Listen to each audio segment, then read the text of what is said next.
6 years ago, I ranked every LEGO Star Wars Rebels set from worst to first, but back then I hated the show and hadn't even watched it all. Since then, I watched the entire show, fell in love with Grand Admiral Thrawn, and we got married. So today I want to give it another shot and re-rank every LEGO Star Wars Rebels set from worst to first now that I've experienced all of the sets and watched the entire show. So when it comes to ranking these sets, I just want to rank the regular retail box sets like this. So we'll just quickly glaze over some of the other things that were released for LEGO Star Wars Rebels, including a 2-in-1 super pack that had the original Ghost and Phantom for one good price, 2 convention exclusive Ghost sets, 2 freebie Toys R Us mini builds, 3 European exclusive foil packs, 4 microfighters, which you can see me rank in my microfighter worst to first video on my channel, and then 6 polybags, including one of the weirdest polybags I've ever seen from LEGO Star Wars with the Phantom that had a little wristband and a sticker sheet. So that leaves us with the 13 regular retail Star Wars Rebels sets, the last of which released on January 1st, 2017, and it's pretty crazy because Season 4 of Star Wars Rebels didn't happen until late 2017 with the last episode airing in March of 2018, which means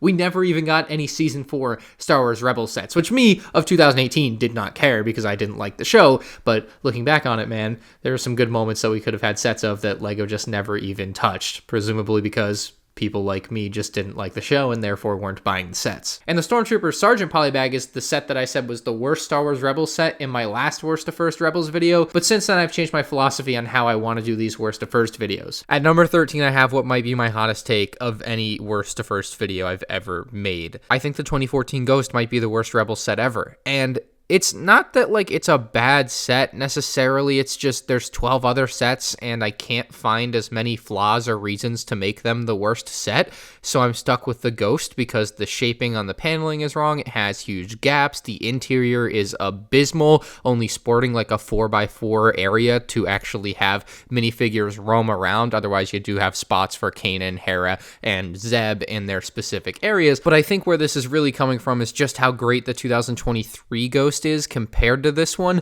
I just love what they did with the new set, and having never owned this old set until just now, I just looked at it and I was like, man, this really isn't even close to what they were able to do in 2023. So I think the reason this set is so low is basically comparison is the thief of joy, and it ruined this set for me. That's not to say it's not a good set. I still think the hidden play feature with the hidden hatch underneath that reveals a Jedi holocron is super dope, and the escape pods are pretty cool. But maybe the biggest problem with this set to me is that it basically requires a second set to actually look good on display, because from certain angles you're not going to notice it, but there is a gaping hole on the back of this ship where you're supposed to connect the set that comes in at number 12, the Phantom, which is only ahead of the Ghost because it doesn't need another set to look good on its own. The Ghost has that gaping hole for the docking area, the Phantom can dock in that area. The Phantom is a pretty good looking set when the wings are folded out or when the wings are folded up, although the studs on the inside create a different look than you might be used to. It's the only set to have ever come with Ezra's helmet, which is pretty cool. It's a pretty dope looking helmet. You get Chopper and a very nice Ezra minifigure, all for like $20 or $25 back in 2014. It also had a small hatch on the back where you could store things, and overall for one of the smaller Star Wars Rebels sets, I thought it was pretty good. One of the big reasons the Phantom ended up this low though is the giant ugly spring-loaded shooter on top. It's just not the prettiest. Next up is Kanan's speeder bike, and this one gets a lot of flack, much like the other speeder bike set that we'll take a look at, for being oversized, and you see this rhetoric a lot with ATRTs with the clone troopers. And my personal philosophy on things like this is that LEGO makes speeder bikes and things like that in general very oversized to capture more detail, and I feel like if people are going to criticize this for being oversized, they should criticize things like the Ghost for being nowhere near big enough to minifig scale. If I had a flip perspective on that, like many people do, I might have put this as the worst set, but overall I think the Kanan speeder bike is a pretty good looking set, and it looks a lot like a motorcycle, which I always thought was kind of sick from the show. And obviously the LEGO set here, this one was only $20 when it came out, came with the Stormtrooper, came with an Imperial combat driver and Kanan. The combat driver kind of felt odd here, but still a very cool minifig selection, and I loved the Imperial crates that it's hauling. They're really detailed crates that hold 4 weapons and 4 thermal detonators in the other. I thought that was an amazing inclusion to have 2, because usually like LEGO Star Wars is a type of thing where they'll only include 1 accessory train car or whatever, but in this case they included 2 and for only $20. So I do quite like Kanan's speeder bike, but not quite as much as number 10 on the list, Ezra's speeder bike. I love the color on Ezra Ezra's a lot. The orange contrasts super nicely with that dark green, other than the fact that the print can be a bit faded compared to the sticker color, which I noticed in my review. It's a pretty banging speeder bike. So is the Stormtrooper speeder bike, the exact same design, just done in white. And what is seemingly a recurring theme in a lot of these sets, you get another Rebel Stormtrooper, you have Ezra and Sabine. The Sabine is without the helmet, unlike the Sabine we will see later on. But overall, I think this is a pretty good small set, and unlike the Kanan speeder bike, it does include like the second bad guy speeder bike for the Stormtrooper, which I thought was nice. Obviously, it's just dependent on what the scene was, but still, having that whole extra bike for the Stormtrooper was pretty dope here. And again, this one was just $20 at the time too, so an excellent deal. So this is something they'd try to sell for like $35 today, and they'd rip people off. At number 9, we have a set that I also would have considered one of the worst LEGO Star Wars sets of all time just a few years ago, but with its recent appearance in The Mandalorian and my love for Rebels, I have completely changed my viewpoint on this one. The Imperial Assault Carrier was $130. It's a set that I passed on many times on clearance, but now, having owned one, it's just really cool. It looks awesome. Now, the glaring problem with it to me still is some derpy looking TIE fighters, but they're kind of derpy looking for good reason. They need to be able to attach to the bottom side of the Imperial Assault Carrier, which is like a key feature of the thing in the show, I think. So like, it's pretty dope. And then if you don't have the TIE fighters on the bottom of it, basically the things that the TIE fighters attach to can serve as landing gear, which is nice. Now, this thing is decked out with even more play features. You can place a minifig in the cockpit. It's got a handle to be able to lift it up and carry it around. Even though it doesn't look like a set that really needs a handle, you could just grab it by the side wings or whatever. It does include a handle. It has an area where it stores extra spring-loaded shooters. It has spring-loaded shooters integrated into the side of the ship, which are nicely hidden where they really don't distract from the design, unlike the way they do on the Phantom. You can rotate the back engine piece, and it will rotate the turrets, which have stud shooters on top and bottom of the ship. And then the function for releasing the TIE fighters is actually automated. You don't just pull them off. You basically push them off by pushing in on a piece on the back of the Imperial Assault Carrier. That's pretty sick. And not to mention, this set has more interior space than the Ghost. Now, granted, this set was more expensive than the Ghost, but still, I'd have expected more interior space out of the Ghost than this, and you'd be surprised to learn this has more space. All of that is in addition to a pretty banging minifig selection with Sabine Wren with the helmet that has unfortunately become rather expensive. You get 2 Imperial TIE pilots, you get the Imperial officer, you get Agent Callus, and an Imperial astromech droid. So I find the Imperial Assault Carrier to be a set that I have come around on versus a set like the Ghost, which we talked about earlier, which is a set that I have really fallen on. Now, next we have the ATDP, basically a really tall ATST, but only with one big gun on the front. It has 2 ATDP drivers. Of course, you gotta have a Stormtrooper in there, and Agent Callus. You could, of course, fit both drivers in the top of this thing. You could have one peek out the hatch. The legs were, of course, posable, and you had the big cannon on the front with the spring-loaded shooters that worked excellently into the design. Very nicely hidden under that side panel. And I always like the printed little half spheres on the side of this ATDP. I always thought those looked excellent. This is a set that I bought when it first came out, and I was really impressed with that. Overall, this is a pretty good little set from that 2015 wave of Star Wars Rebels sets. Now, the next set has become quite legendary from Star Wars Rebels, despite being a set that many people, including myself, didn't like when it first came out, didn't buy. I actually think I did end up buying it, but it was a set that I saw on clearance a lot. It ended up in stores like Marshall's for like $70, and I still would walk by it. Me of today obviously thinks that's a massive mistake because the Ahsoka minifig in this set alone is worth hundreds of dollars, on top of other pretty good minifigs like Agent Callus, Ezra, Chopper, and Commander Sato. The overall look of the ship was pretty accurate, although I certainly think the coloring on it is a bit messy, but that's Rebel ships for you at times, I guess. The best feature on the set was the back big engine piece could be spun, and it would actually fold out the wings. It felt really cool to do when I got this set back in 2016 or 17, and I loved that. You also had some stud shooters on top, which looked alright and integrated fine into the design. You had what looks like a micro scale bridge at the rear of the ship, and then the handle on this one was one of the better handles in LEGO Star Wars history. It was just very large, gave you a really good grip on this set, and then you could pull the entire top panel off where you would find plenty of interior space for your figures.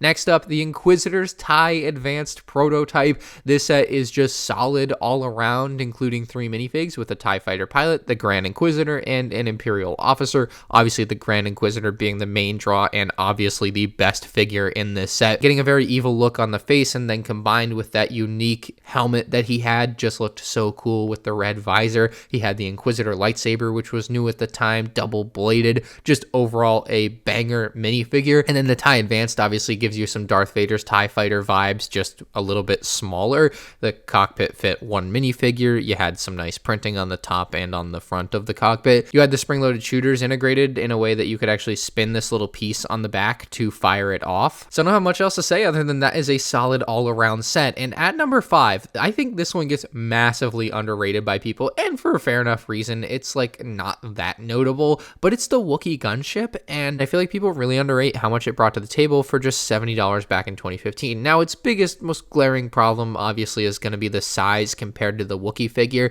You can see in one of these pictures they have the Wookiee walking out of where he should be standing, and clearly he is too tall to fit in there. So that is the biggest downside of this set, but overall they were able to include a lot in this one. So really where that Wookiee's walking out of, you would otherwise place the big crate that's included that holds all of your extra studs for what at the time were new 6 stud shooters, just basically rotating cannons that were amazing play features. They didn't look the greatest, but they were really good play features. You have the dual cockpit, kind of like a Republic gunship, and the sizing of it is pretty good for a set this small. Gives you plenty of space to place a minifig inside the cockpit. There was a ramp on the back of the set where you could have a little turret pulled out of and have one of the Wookiees man it, and just to the look of this thing, the color scheming is very unique seeming for a Lego Star Wars set with brown and tan, just something a little bit more off the beaten path when it comes to just the overall look of this ship. It obviously has a little vibe of a Republic gunship, but overall is seemingly very, very unique otherwise. The only thing I wish they had done is included another unique Wookiee. 2 of the Wookiees are the same in this set, although they do get printed arms in this one, which is unique for sure. Most Wookiees don't.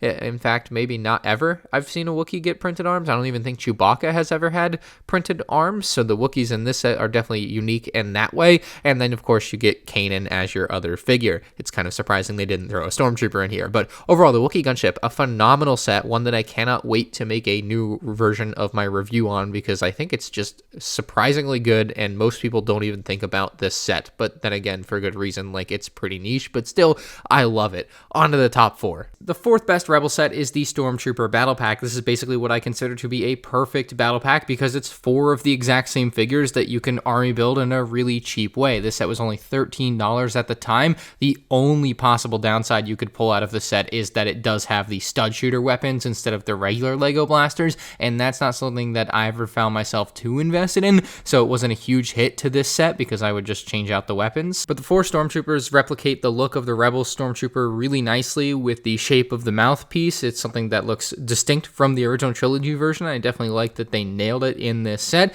And then finally the vehicle in this one, that transporter for the Stormtroopers, well, kind of a mix of scales. Like the pilot area is clearly too small versus the troop area where they stand is like a normal feeling size almost, even though the troopers are a bit taller. It's one of the cooler battle pack builds to me. You have the little built-in ramps that drop down that allow the Stormtroopers to basically run into battle. You have the crate that hold your extra studs for your Stormtroopers stud shooters, and on top there is a pair of flick fire missiles that can rotate around and shoot at enemies. I think it's a really cool battle pack build, especially when the Stormtroopers are filling it out. So it's one of the better all-time battle packs, as well as obviously one of the better all-time Star Wars Rebel sets. At number 3, we have the Phantom 2, and the first thing that pops out to me on this set is Thrawn. They almost nailed it with the Thrawn minifigure. For some reason, they didn't get the rank right on his chest. I don't understand why that was such a hard thing to do, but they got it wrong, which is unfortunate because this is the only Thrawn minifigure we've had to this day in 2023. But of course, his return in the Ahsoka show should mean a new version in 2024. But still, this is a pretty good-looking version of Thrawn, all things considered. You also get Blind Kanan, which is an excellent minifigure with the blind piece attachment on there. Just a really cool thing they were able to do for that figure.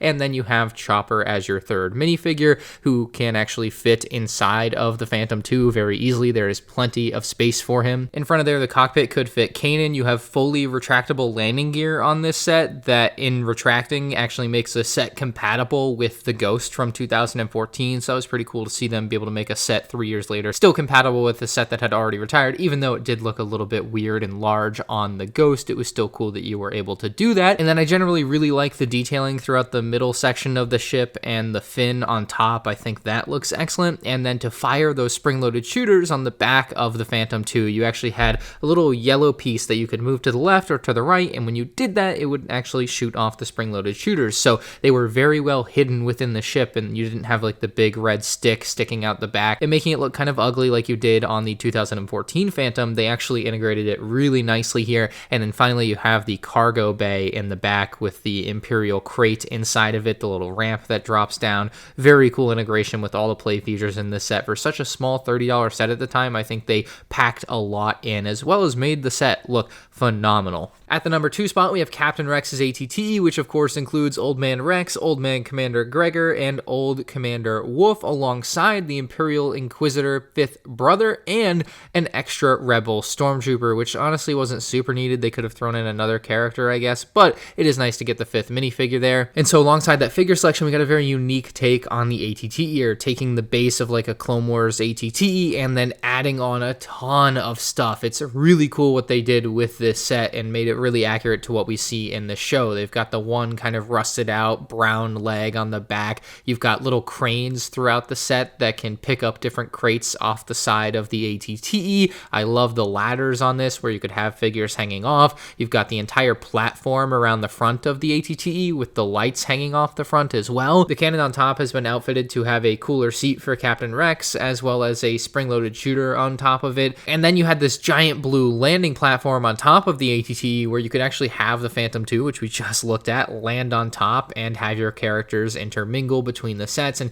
much like the Ghost with the Phantom 1, the Phantom 2 with this Rex's ATT was also a very good combo. Now on the backside, you had a ladder that led all the way down to the ground. You had a very nice platform with the back door that looks kind of like a restaurant door from the Krusty Krab or something. I love the way that that looks. And then while small, the interior of the set did have a little bit to offer with some space for your clone troopers. To me, that's the second best Star Wars Rebel set, and I think it's one that gets historically underrated, not for any particular reason, but I think a lot of people just forget it exists because maybe there's better versions of the ATT from the Clone Wars, but Captain Rex's ATT is out there, and it is cool. Finally, to me, in my remake of Star Wars Rebels Worst to First, what I now think is the best Star Wars Rebels set, Vader's TIE Advanced versus A-Wing Starfighter. Recently, LEGO's been doing more of these 2-in-1 concepts, and maybe that's what's kind of brought me around to it. I still think it was too much for $90 back in the day, 702 pieces, but Darth Vader's TIE Fighter, very, very good, if not perfect model. The A-Wing, very, very good, if not perfect model. Like, they killed it with this set for the builds, and the minifigures were amazing too. You had Grand Moff Tarkin in this set, which I think is forgotten about a lot, but it's a unique version of him. You, of course, had a pretty simple A-Wing pilot, Sabine, and then Darth Vader, who really just could have used some arm printing to make him a perfect minifigure in this set. Neither of the builds did anything you wouldn't expect them to. Both of them had spring-loaded shooters, and the A-Wing's cannons could rotate as well as the wings could rotate. There was nothing extra over the top as far as play features went, but I don't think there needed to be because the play feature was just the swooshability of these things, flying them around, having them chase each other around, using the spring-loaded shooters, and then the minifigs included. I think it's a perfect LEGO Star Wars playset. Of course, the price, as always, though, being questionable, but that is my worst to first on every LEGO Star Wars Rebels set redone in 2023, after having watched Star Wars Rebels, after having experienced all of these sets for myself now. So let me know what you think down in the comment section below. Leave a like if you enjoyed. You can check out more LEGO Worst to First videos on the end screen now.